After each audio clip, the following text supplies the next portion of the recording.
As pessoas aqui, bom dia pra mim. Eu falo pra você que é uma luta.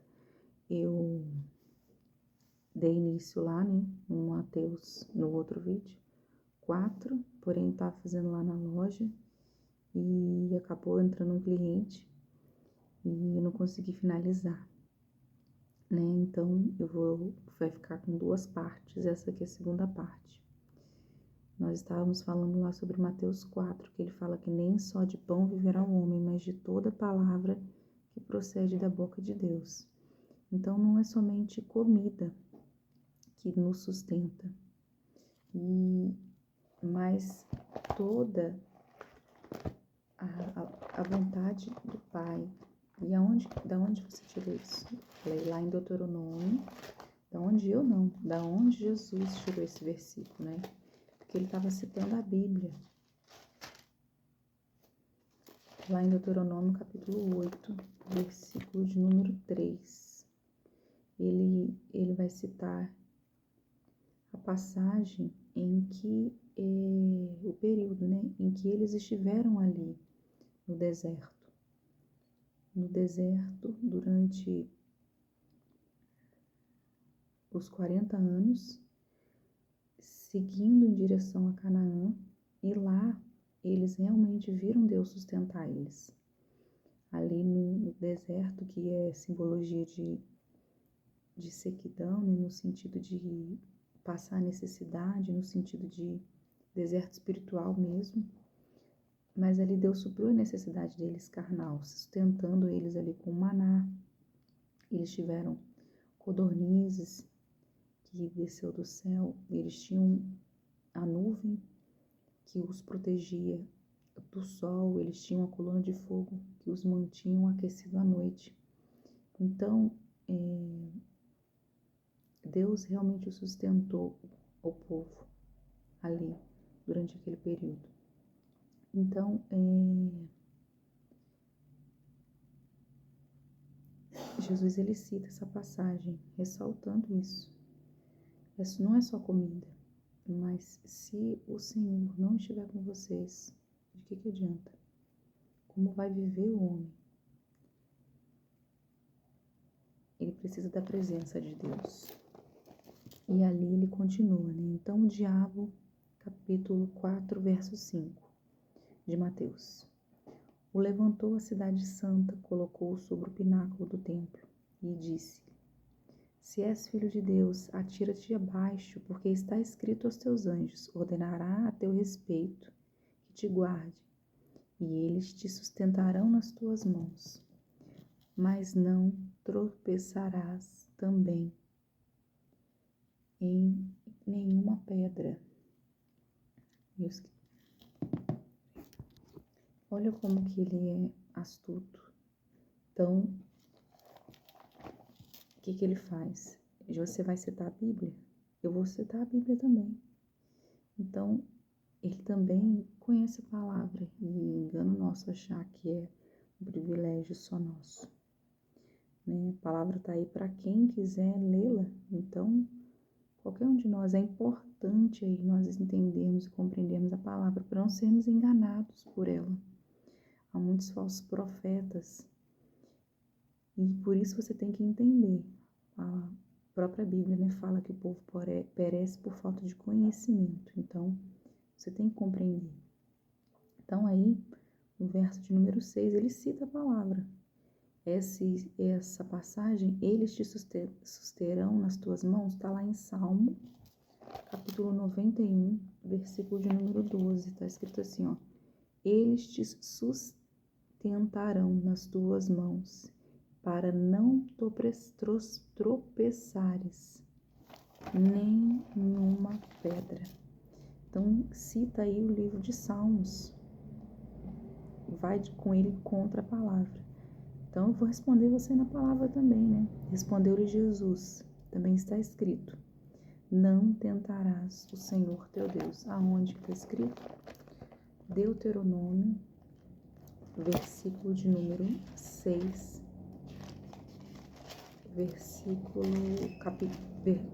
Capítulo 6, versículo de número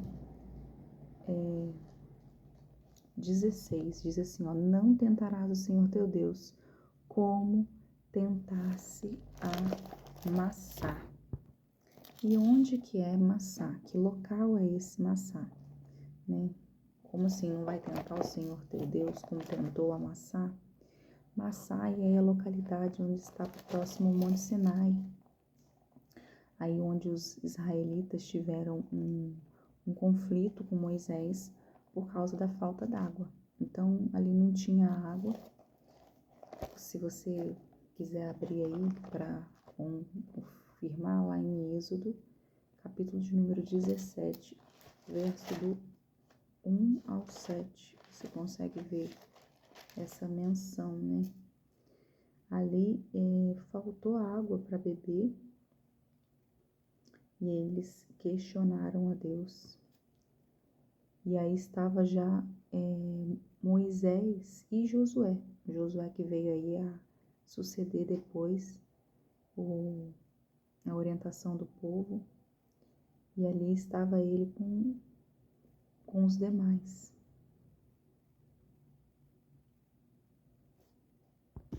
E aí tem a passagem bem conhecida, né? Da questão do toca a rocha e ele bate na rocha, né?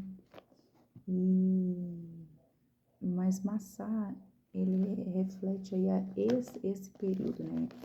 Esse momento em que o povo questionou a Deus. Então,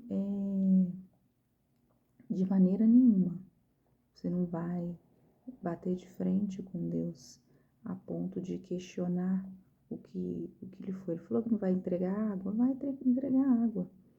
Não precisa ficar, foi o que aconteceu no deserto ali, né? Então a gente não deve tentar o próprio Deus. Se ele falou que ele vai fazer, ele vai fazer. A palavra fala que a gente tem que fazer prova com ele, mas não tentar.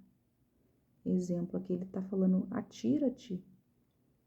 Eu sei que o Senhor me guarda. A mesma coisa que eu falar com você, olha, eu sei que o Senhor é conosco, eu tenho certeza da minha salvação. Então eu vou pular aqui de um prédio.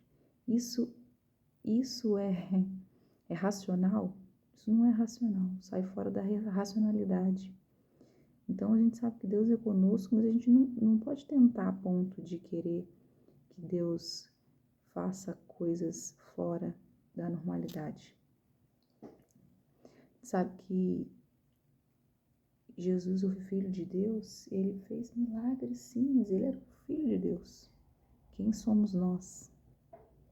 A fila do pão para exigir. Nem o próprio Filho tentou o Pai a ponto de fazer isso. Ele teve aí a prudência de citar a palavra e falar assim, não, tem coisas que a gente não pode querer questionar Deus.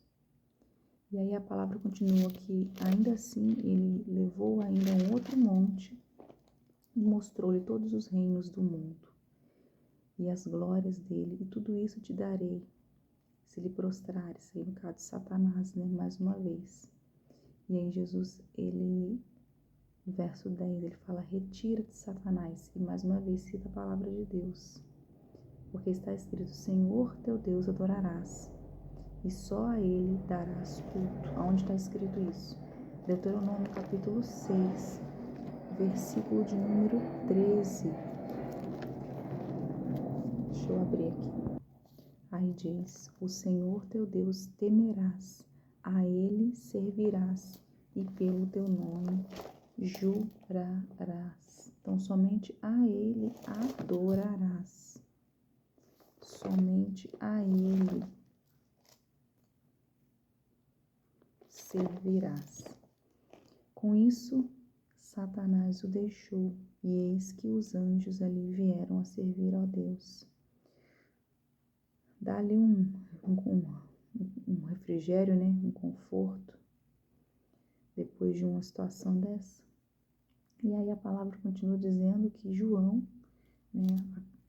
João Batista ali, ele vem a ser preso. E deixando Nazaré, foi morar em Cafarnaum, situada à beira dos confins de Zebulon, para que se cumprisse o que fora dito por intermédio do profeta Isaías. Então, João fora preso, mas Jesus, ele muda de localidade, ele vai para Cafarnaum. Que profecia é essa que foi mencionada em Isaías? Aí eu gostaria que você abrisse em Isaías, capítulo 9, do versículo 1 ao 8. Aí essa palavra, Isaías 9, do 1 ao 8, ela vai dizer assim: mas para a terra que estava aflita não continuará a obscuridade, porque nos primeiros tempos tornou-se desprezível a terra de Zebulon e a terra de Naftali. Mas os últimos tornará gloriosos os caminhos do mar além do Jordão, Galiléia dos gentios. O povo que andava em trevas viu grande luz, e aos que viviam na região da sombra da morte resplandeceu-lhes a luz. Tens multiplicado este povo, a alegria lhe aumentaste, alegraram-se eles diante de ti, como se alegraram na ceifa, e como expulsaram quando reparte os despojos, porque tu quebraste o jugo que pesava sobre eles, a vara que lhes feriu os ombros. Tu quem? Jesus, né, o Cristo, o Messias, e o cetro e os seus opressores, como no dia dos midianitas, porque toda bota em que anda o guerreiro, no tumulto da batalha, e toda veste revolvida em sangue serão queimadas, servirão de pasto ao fogo, porque um menino nos nasceu, e um filho se nos deu. Ele é o próprio Deus, e o seu nome, uma canção, né? Maravilhoso. Glória ao príncipe da paz. Então aí é citada essa passagem, né, em que as tribos se fizeram o que não era correto diante de Deus, se afastaram, mas